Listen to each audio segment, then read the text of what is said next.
कोई भी देश विरोधी कार्य फ्री में नहीं होता। जितने भी देश विरोधी कार्य हैं सब पैसे के लिए होते हैं, पैसे से होते हैं। सबकी फंडिंग कैश में होती है, सबकी फंडिंग हवाला के जरिए होती है, सभी देश विरोधी कार्य की फंडिंग काले धन से होती है। कश्मीर में अलगाववादियों की फंडिंग काला धन से होती है, कश्मीर में पत्थरबाजों की फंडिंग काला धन से होती है।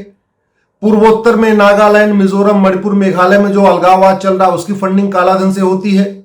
धर्मांतरण का धंधा काला धन से चलता है, हवाला के जरिए चलता है। नक्सलियों की फंडिंग हवाला से होती है, माओवादियों की फंडिंग हवाला से होती है। सीए का विरोध करने के लिए जो फंडिंग होती है वो भी काले धन से होती है, हवाला के जरिए होती है।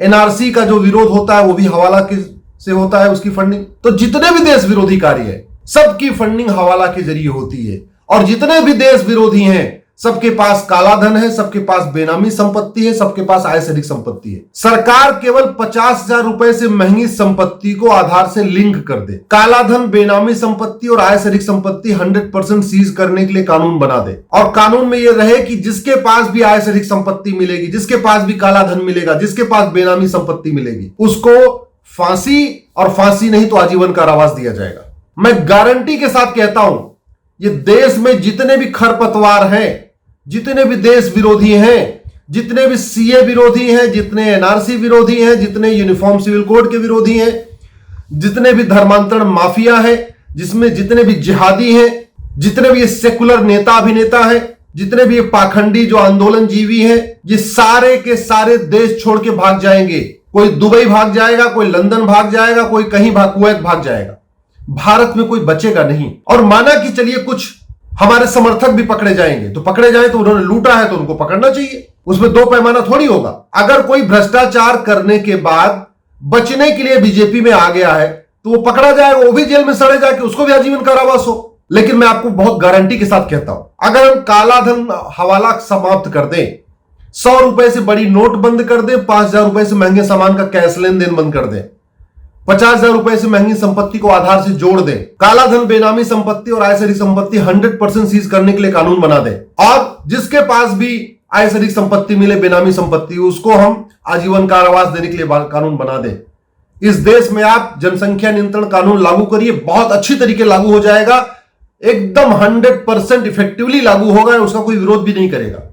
आप कानून बना दीजिए, एनआरसी लागू करिए, एनआरसी का विरोध करने वाला कोई भारत में बचेगा ही नहीं। आप भ्रष्टाचार खत्म कर दीजिए, काला धन हवाला कारोबार खत्म कर दीजिए, भारत में यूनिफॉर्म एजुकेशन लागू करिए, एक भी कोई चू नहीं करेगा, कोई बचेगा ही नहीं। आप भ्रष्टाचार विरोधी कठोर कानून बना दीजिए, भारत में समान नागरिक संहिता लागू करिए, आपको सड़क पे कोई धरना प्रदर्शन नहीं होगा। आप भ्रष्टाचार विरोधी कठोर कानून बना दीजिए, उसके बाद आप यहां पे घुसपैठ नियंत्रण कानून बनाइए, कोई भी एनआरसी के खिलाफ बोलने वाला नहीं बचेगा। और एक कठोर कानून बनाइए घुसपैठियों के खिलाफ कि भाई जो घुसपैठिए हैं 3 महीने के अंदर भारत छोड़ के भाग जाए, नहीं तो इनको हम पकड़ेंगे और इनको हम सीधे आजीवन कारावास या फांसी देंगे। 3 महीने की डेडलाइन दे दीजिए।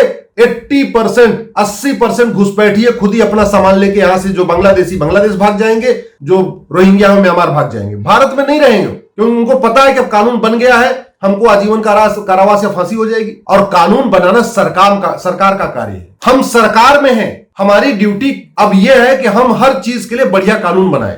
अब हमारा काम निंदा करना नहीं है, हमारा काम केवल पोल खोल करना नहीं है, हमारा काम केवल कांग्रेस की गलत नीतियों को उजागर करना नहीं है। हम विपक्ष में नहीं, हम सत्ता में हैं। सत्ता का मतलब हम हर समस्या की रूट कॉज एनालिसिस करें। जितने भी यहां भारत विरोधी कार्य होते हैं सबकी रूट कॉज एनालिसिस करें, और रूट कॉज एनालिसिस करेंगे तो हमको यह पता चलेगा सबकी फंडिंग हवाला के जरिए हो रही, काले धन से हो रही है, या एफसीआरए के जरिए हो रही है। कुछ देश विरोधी कार्यों की फंडिंग खाड़ी देशों से हो रही है, कुछ देश विरोधी कार्यों की फंडिंग पश्चिम देशों से हो रही है, यूरोप से हो रही है। जो ईसाई धर्मांतरण करा रहे हैं, जो मिशनरियां पूरे देश में धर्मांतरण करा रही हैं, इनकी फंडिंग पश्चिम देशों से हो रही है। जो यहां लव जिहाद चल रहा है, लैंड जिहाद चल रहा है, मदरसा जिहाद चल रहा है, या अलग मजार जिहाद चल रहा है, ये जो अलग अलग तरीके के जिहाद चल रहे हैं, इनकी फंडिंग आपकी खाड़ी देशों से हो रही है। एक कहावत है ना कि अगर आप नाक दबा दीजिए, नाक दबाइए मुंह खुल जाएगा। आप काला धन, बेनामी संपत्ति को कमर तोड़ दीजिए, आप कानून बना दीजिए कि जिसके पास काला धन, बेनामी संपत्ति मिलेगी उसको हम फांसी दे देंगे। रातों रात राहुल गांधी, सोनिया गांधी, प्रियंका गांधी, रॉबर्ट वाड्रा, ममता बनर्जी, अखिलेश यादव, फारूक अब्दुल्ला, पूरा अब्दुल्ला खानदान, ये टिकैत बकैत जितने घूम रहे हैं, ये सारे आपको दुबई या लंदन में नजर आएंगे, कोई भारत में रहेगा ही नहीं। हम सत्ता में हैं, और बड़ा बेसिक से सिद्धांत है कि अगर आप किसी खेत में निराई गुड़ाई नहीं करेंगे तो वहां खरपतवार पैदा हो जाएगा।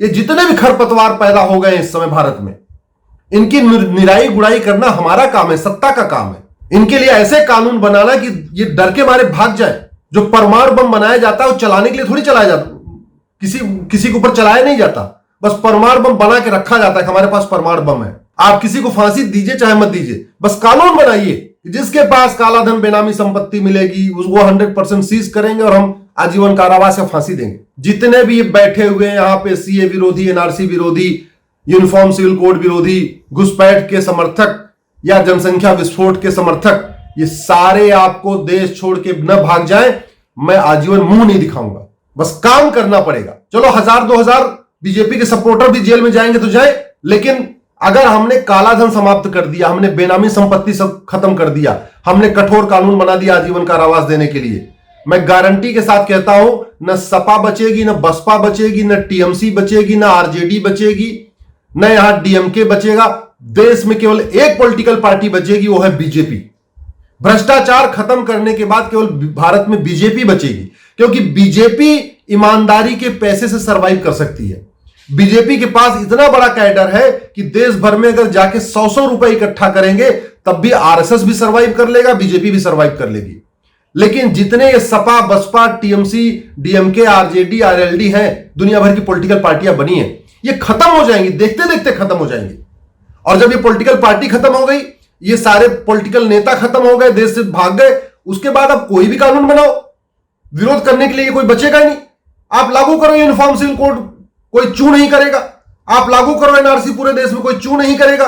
आप लागू करो जनसंख्या नियंत्रण कानून चीन की तर्ज पे, कोई चू नहीं करेगा। पहले लेकिन हमें यहां पे कठोर कानून बनाना पड़ेगा।